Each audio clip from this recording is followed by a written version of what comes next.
Hi guys, Patharamattu സീരിയലിൻ്റെ പുതുപുത്തൻ വിശേഷങ്ങളിലേക്ക് എല്ലാവർക്കും സ്വാഗതം. അങ്ങനെ അനാമികയുടെയും അനിയുടെയും വിവാഹത്തിൻ്റെ തലേ ദിവസം തന്നെ ആ വിവാഹം ഉഴപ്പാൻ വേണ്ടിയിട്ടും അതുപോലെ നവ്യയെ അവിടുന്ന് മാറ്റാൻ വേണ്ടിയിട്ടും ഒക്കെ ആയിട്ട് നവ്യ എങ്ങനെയെങ്കിലും ഒഴിവാക്കണം, അതിന് വേണ്ടിയിട്ട് ജലജയും അഭിയും കൂടെ പ്ലാൻ ചെയ്ത് നിർമ്മലിനെ അവിടെ എത്തിച്ചിട്ടുണ്ട്. നിർമ്മലിനെ അവിടെ ഒരു റൂമിൽ എത്തിച്ചിരിക്കുകയാണ് നവ്യയെ തട്ടിക്കൊണ്ട് പോകാനായിട്ട്. അങ്ങനെ നിർമ്മൽ അവിടെയുണ്ട്. ആ സമയത്ത് നിർമ്മലിന് കുറേ മദ്യമൊക്കെ കൊണ്ട് കൊടുത്തിട്ടുണ്ട് അഭി. അങ്ങനെ അവരങ്ങനെ ഇരിക്കുകയാണ്. ഈ സമയമാണ് അനാമികയുടെ അച്ഛനുമൊക്കെ അവിടെ എത്തുന്നുണ്ട് കേട്ടോ. വിവാഹത്തിനായിട്ട് അവരെല്ലാം എത്തിയിട്ടുണ്ട്.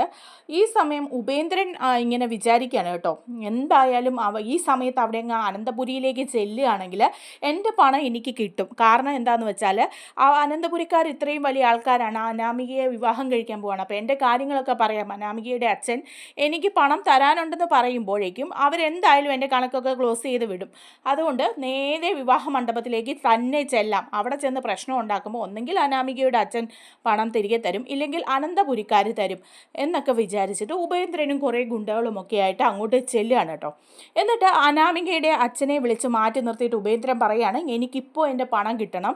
നിൻ്റെ മകളെ വലിയ കോടീശ്വര കുടുംബത്തിലേക്കൊക്കെ വിവാഹം കഴിച്ച് വിടുന്നുണ്ടല്ലോ, എന്നോട് മേടിച്ച് പണം നിനക്ക് തരാൻ അറിയില്ലേ?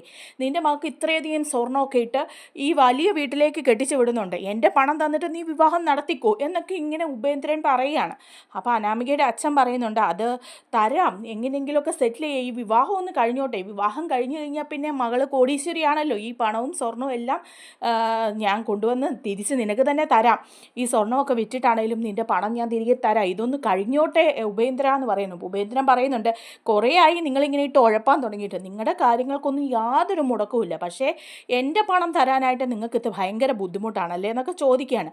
നിൻ്റെ മകളെ ഞാൻ തട്ടിക്കൊണ്ടുപോയി കുറച്ച് ഗുണ്ടകളെ വിട്ട്, അപ്പം നീ എന്ത് ചെയ്തു? നീ വേറെ കുറേ ഗുണ്ടകളെ വിട്ട് അവളെ അവിടുന്ന് തിരിച്ചു കൊണ്ടുവന്നു എന്ന് വെച്ച് ആ പ്രശ്നം അവിടെ തീർന്നെന്നോ ഞാൻ ഇതൊന്നും മറന്നെന്നോ ഒന്നും നീ വിചാരിക്കേണ്ടെന്നൊക്കെ പറയുക കേട്ടോ. അപ്പം നയന ഇത് കേൾക്കുന്നുണ്ട്. നയന മാറുന്ന ഇത് കേൾക്കുകയാണ്.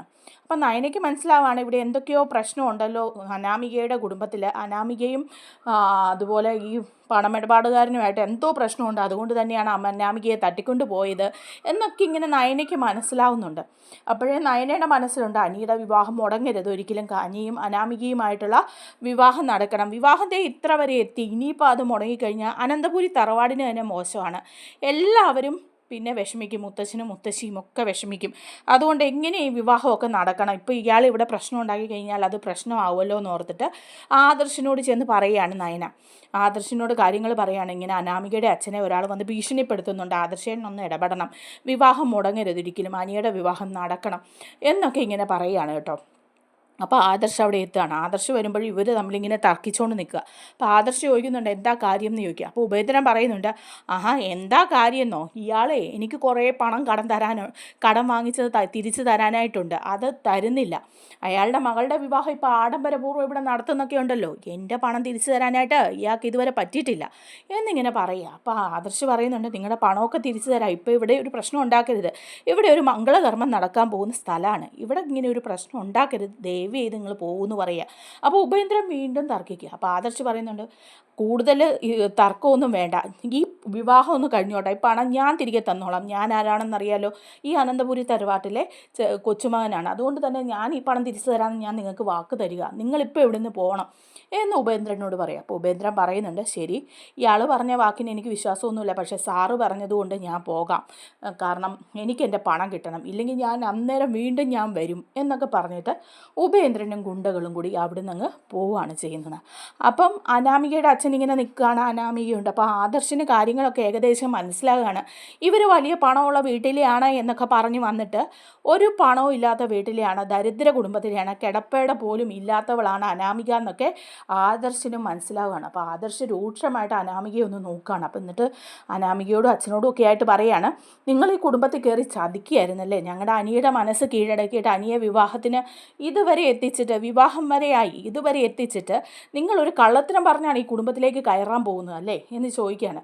ഏതായാലും വിവാഹം ഇവിടം വരെ എത്തി, അനിയുടെ വിവാഹം മുടങ്ങരുത്, അത് എനിക്ക് നിർബന്ധമുള്ള കാര്യമാണ്, അതുകൊണ്ട് ഞാൻ വേറെ പ്രശ്നങ്ങളൊന്നും ഞാൻ ഇപ്പോൾ തൽക്കാലം ഉണ്ടാക്കുന്നില്ല. വീണ്ടും നിങ്ങളിങ്ങനെ ചതി ചെയ്യാനാണ് ഭാവമെങ്കിൽ ആദർശിൻ്റെ വേറൊരു മുഖം നിങ്ങൾ അറിയും, നിങ്ങളെ ഞാൻ ഇവിടുന്ന് അടിച്ചിറക്കുമെന്ന് പറയാണ്. നിങ്ങൾ പല കള്ളത്തരങ്ങളും പറഞ്ഞാണല്ലേ അപ്പം വന്നിരിക്കുന്നത്, കോടീശ്വരന്മാരാണ് എന്നും ഒരുപാട് സ്വത്തുണ്ടെന്നും ഒക്കെ പറഞ്ഞിട്ട് നിങ്ങൾക്ക് യാതൊന്നും ഇല്ല, അല്ലേ, കടം മാത്രമേ മിച്ചമുള്ളല്ലേ എന്നൊക്കെ ആദർശ് ചോദിക്കുകയാണ് അനാമികയോടും അച്ഛനോടും.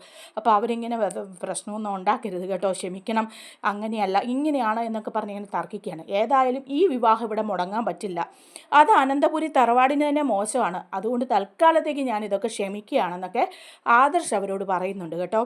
ബാക്കി കഥ നമുക്ക് അടുത്ത വീഡിയോയിലൂടെ കാണാം. വീഡിയോ ഇഷ്ടമായാൽ എല്ലാവരും ഒന്ന് ലൈക്ക് ചെയ്യണം, നമ്മുടെ ചാനലൊന്ന് സബ്സ്ക്രൈബ് ചെയ്ത് സപ്പോർട്ട് ചെയ്യുകയും ചെയ്യണേ. താങ്ക്